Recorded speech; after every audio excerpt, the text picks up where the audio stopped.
আকাশে তো চাঁদ অবশ্যই বেঁকা।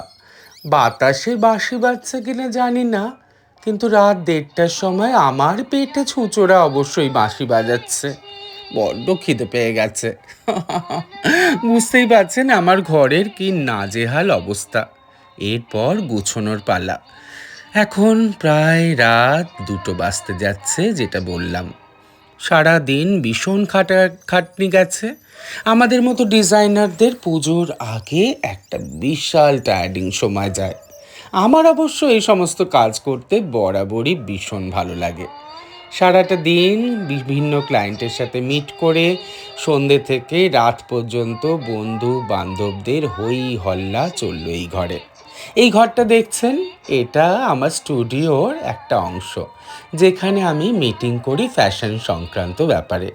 এখানেই বিভিন্ন রকম কাপড় দেখানো, ডিজাইন সিলেক্ট করা, ল্যাপটপে ডিজাইন দেখানো, তাদের মেজারমেন্ট অনুযায়ী কীরম জিনিস হবে, সমস্ত খুঁটিনাটি আমি এই ঘরেই করতে পছন্দ করি।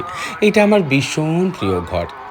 আর আমি খাই কিংবা না খাই, আমার বাড়ি টিপ টপ হবে সেটা আমার ছোটবেলা থেকেই অভ্যাস। সেই জন্য নিজের হাতে সমস্তটা গুছিয়ে রাখি। সাধারণত সুচিত্রা আমার মিটিংয়ের পরে সকালবেলায় এসে বিভিন্ন রকম জিনিস এদিক ওদিক পাঠ করে গুছিয়ে দেয়, আমারও ইনস্ট্রাকশন অনুযায়ী বলতে পারেন। কিন্তু ওই যে আবার ছুটি, কালকে সুচিত্রা আসবে না, সেই জন্য সুমিত্রাও ছুটি নিয়েছে। দুই বোনের মধ্যে কোনো বোনই কালকে কাজে আসবে না, রান্না করে গেছে 2 দিনের মতো। সেই জন্য এরকম ঘর তো ছেড়ে রাখতে পারি না, কারণ কালকে আবার যথারীতি মিটিং আছে। সেই জন্য আমি আমার প্রিয় পুরনো দিনের গানগুলো চালিয়ে কাজে লেগে পড়লাম। জানেন বন্ধুরা, আমার পুরনো বাংলা সিনেমার গান, তারপর হিন্দি সিনেমার পুরনো গান শুনতে ভীষণ ভালো লাগে। ভীষণ রিল্যাক্স ফিল করি। আর তার সাথে আমার পছন্দের গান হলে একটু হাত পা দুলিয়ে নেচেও নিই।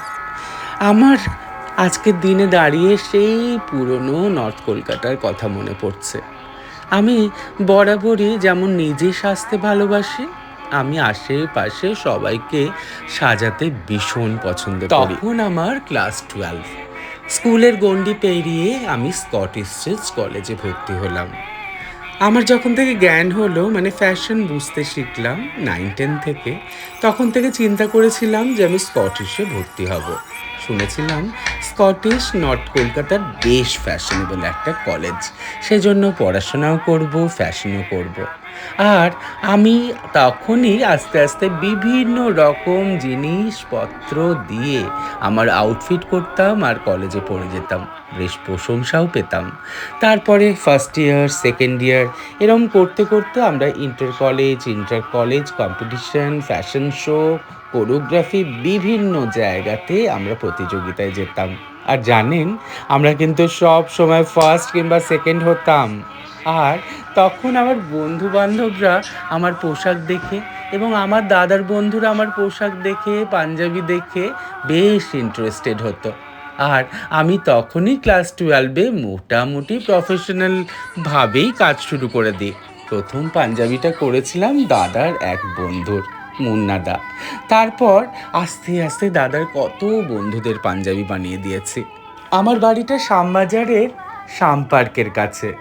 যখন ছোটোবেলায় আমি স্কুলে যেতাম, শ্যামবাজার এবি স্কুলে, তখন স্কুলে যাওয়ার পথে শ্যামপুকুরে ঠিক কালী মন্দিরের কাছে একটা ছোট্ট দোকান ছিল, মহেন্দ্র কাকুর। সবাই মহেন্দ্রদা বলতো। আমার বাবার বয়সী আমিও মহেন্দ্রদা বলতাম। আর ওনার থেকেই আমার প্রথম ডিজাইনের কাজ শুরু। আমি ডিজাইন দিতাম আর মহেন্দ্র কাকু চুপচাপ ডিজাইনগুলো আমাকে পরিবেশিত করত, মানে বানিয়ে দিত, আর বেশ উৎসাহ পেত। তখন নর্থ কলকাতায় ওরম বুটিক ছিল না, ডিজাইনাররাও ছিল না, সেই জন্য ওনারও খুব ভালো লাগতো। সেই স্মৃতিগুলো যেন ক্রমশই নাড়া দেয়। এখন সেই ছোট্ট মহেন্দ্র কাকুর দোকানটা আছে কিনা জানি না। আমার খুব ইচ্ছে একদিন মহেন্দ্র কাকুর সাথে দেখা করব। আমার ভিডিও যদি আমার নর্থ কলকাতার পাড়ার কেউ দেখে থাকেন কিংবা শ্যামপুকুরে, আমায় জানাবেন তো সেই দোকানটা আর আছে কিনা। খুব ইচ্ছে একদিন, জানেন। কাকুর সাথে দেখা করতে যাব। হাজার হোক আমার কাজ তো তার হাত দিয়ে, বলুন।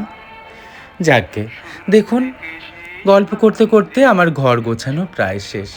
বরাবরই নিজের সাজুগুজুর সাথে সামনে পেছনে ডান দিকে বাঁ দিকে সমস্ত বন্ধুদের সাজাতে আমার খুব ভালো লাগে।